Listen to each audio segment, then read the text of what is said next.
You can miss someone and still feel irritated when they get too close. That contradiction is real, and it confuses people who feel everything deeply. Part of you wants the text back immediately.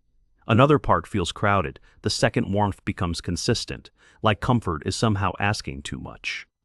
You don't just fear being abandoned.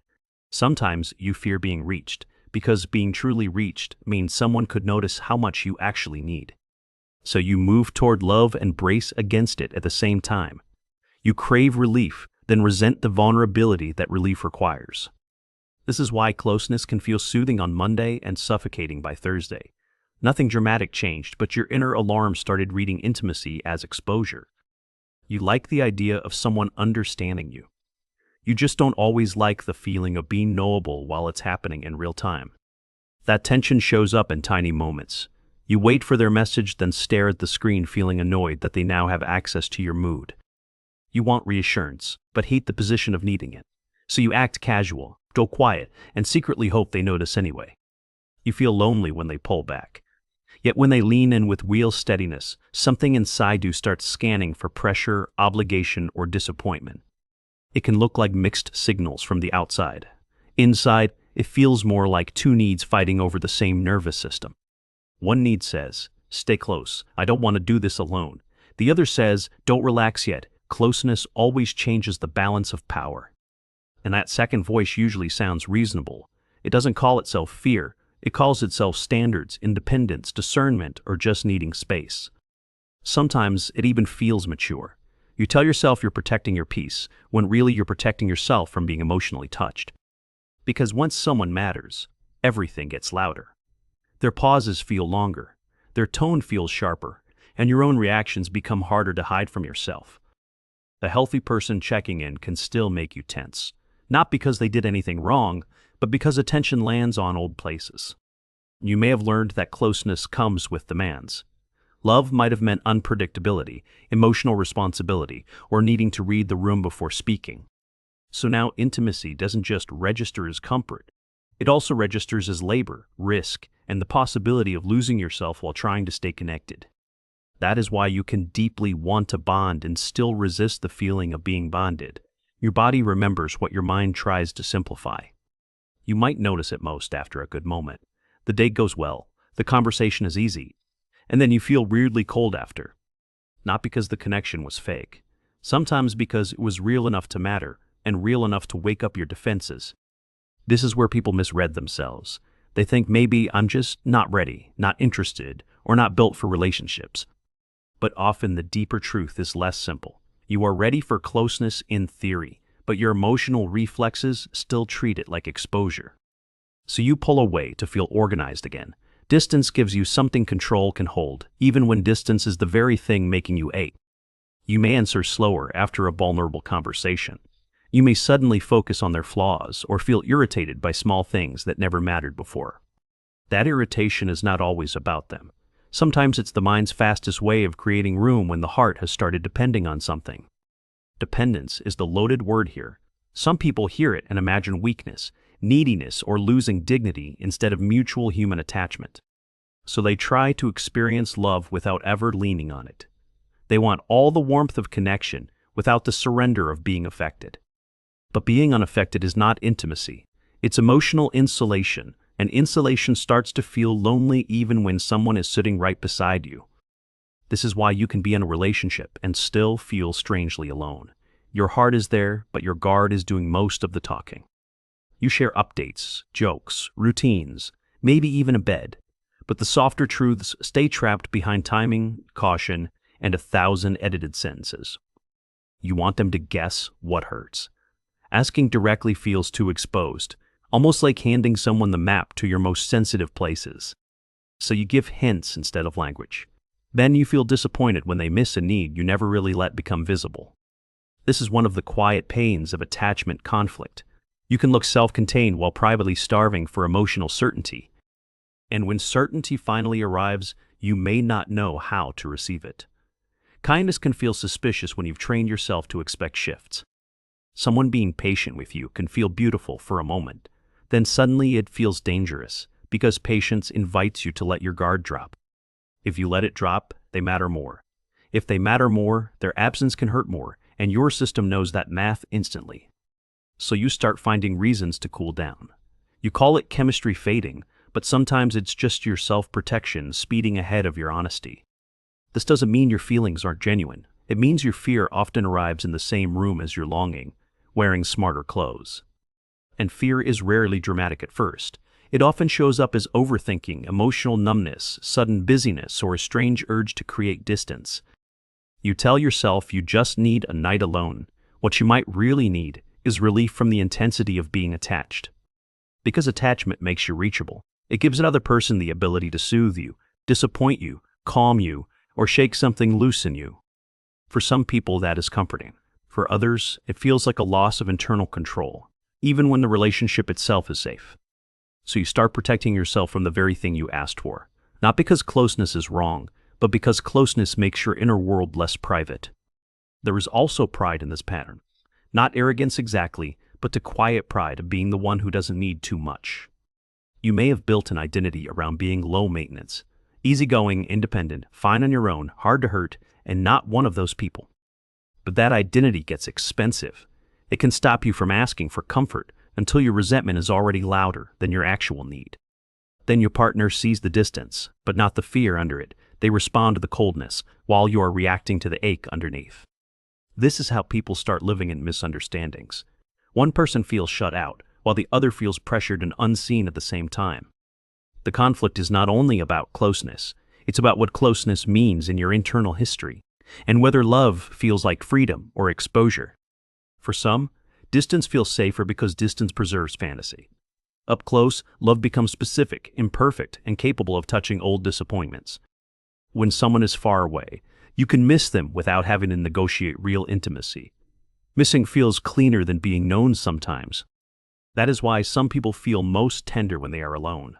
They can access love more easily in absence than in contact. In contact, the old alarms start. Will I be too much, not enough, too needy, too obvious, too dependent, too easy to leave? So even simple closeness can carry hidden tension. A hand on your back, a caring question, a gentle tone can stir both comfort and resistance. You lean in, then stiffen. You want the hug, but you also want a clear exit from what the hug awakens. And what it awakens is not always pain. Sometimes it's hope, which can feel even riskier than pain when you've learned not to count on people. Hope makes you invest. It pulls you out of observation mode and into participation, where your feelings stop being private theories and become real stakes. That shift is huge. Many people can survive longing more easily than they can survive hope. Longing lets you stay guarded and romantic at once. Hope asks you to trust the ground before you've tested every inch of it. So you may become strangely irritated right after feeling close. The irritation gives you emotional friction, which feels safer than free falling into tenderness. This is why some arguments are not really about the argument.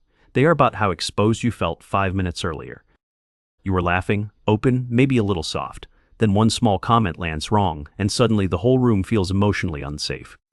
To the other person, your reaction looks disproportionate. To your system, it feels like a necessary correction after getting too unguarded. The same thing can happen after great sex, a deep talk, or a loving weekend. Intimacy rises, then withdrawal arrives like a balancing reflex. You start needing space right when the bond felt strongest. That can confuse both people, especially if neither of you knows the pattern. Without language for it, you may shame yourself. You wonder why love feels easier to miss than to fully receive. But this pattern is not proof that you're cold. It usually means closeness touches both desire and defense in you at once. And both parts have a story. The part that longs remembers what was missing. The part that resists remembers what closeness once cost. When people say just let yourself be loved, they miss the complexity. Receiving love is not a button. It is a felt experience of safety. And safety is rarely built by logic alone. You cannot lecture a guarded nervous system into relaxing around emotional dependence.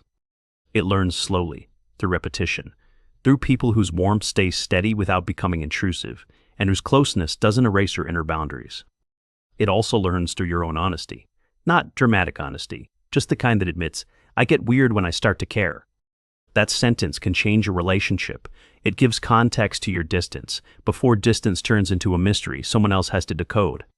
Because people usually handle truth better than confusion.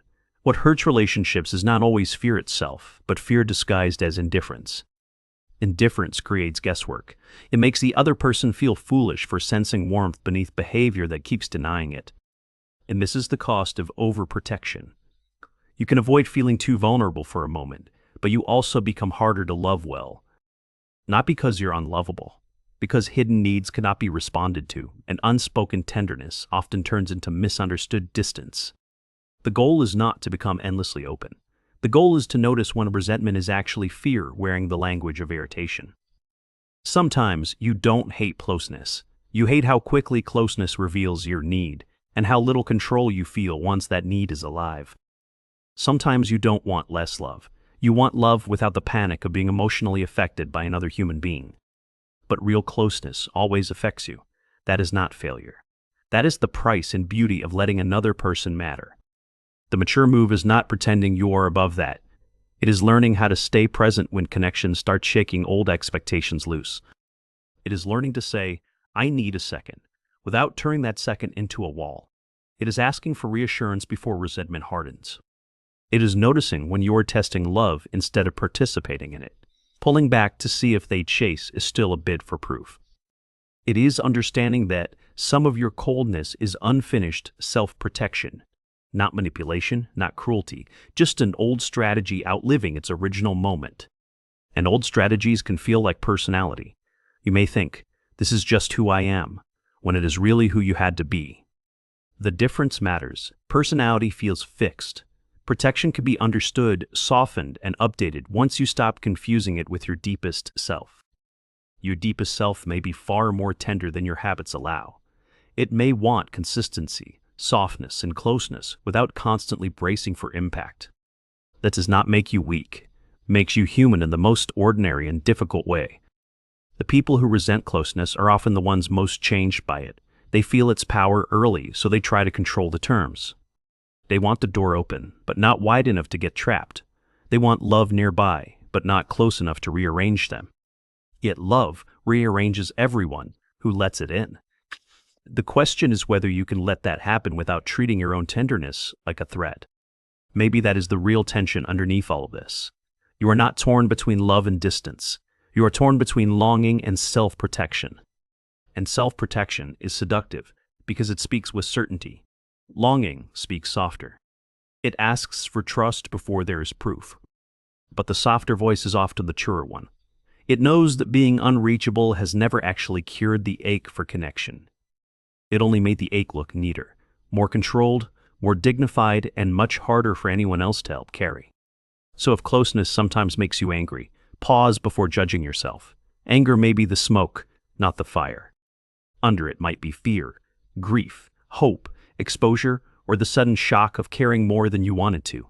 That is different. And once you see that, something softens. You stop asking, "What is wrong with me?" and start asking, "What am I protecting?" That question changes the whole room, because the part of you that resents closeness may actually be the part begging for safer ways to receive it. Not perfect love, not constant reassurance, just enough honesty, steadiness, and courage to stay present when tenderness starts feeling dangerous. Because the truth is, you were never too much for wanting closeness. You were just trying to survive the risk of needing it. And maybe the strongest thing you can do is stop calling that contradiction madness. It is history meeting hope inside one human heart. You want closeness. You resent it sometimes. And both feelings make sense until the day safety teaches your heart it doesn't have to choose.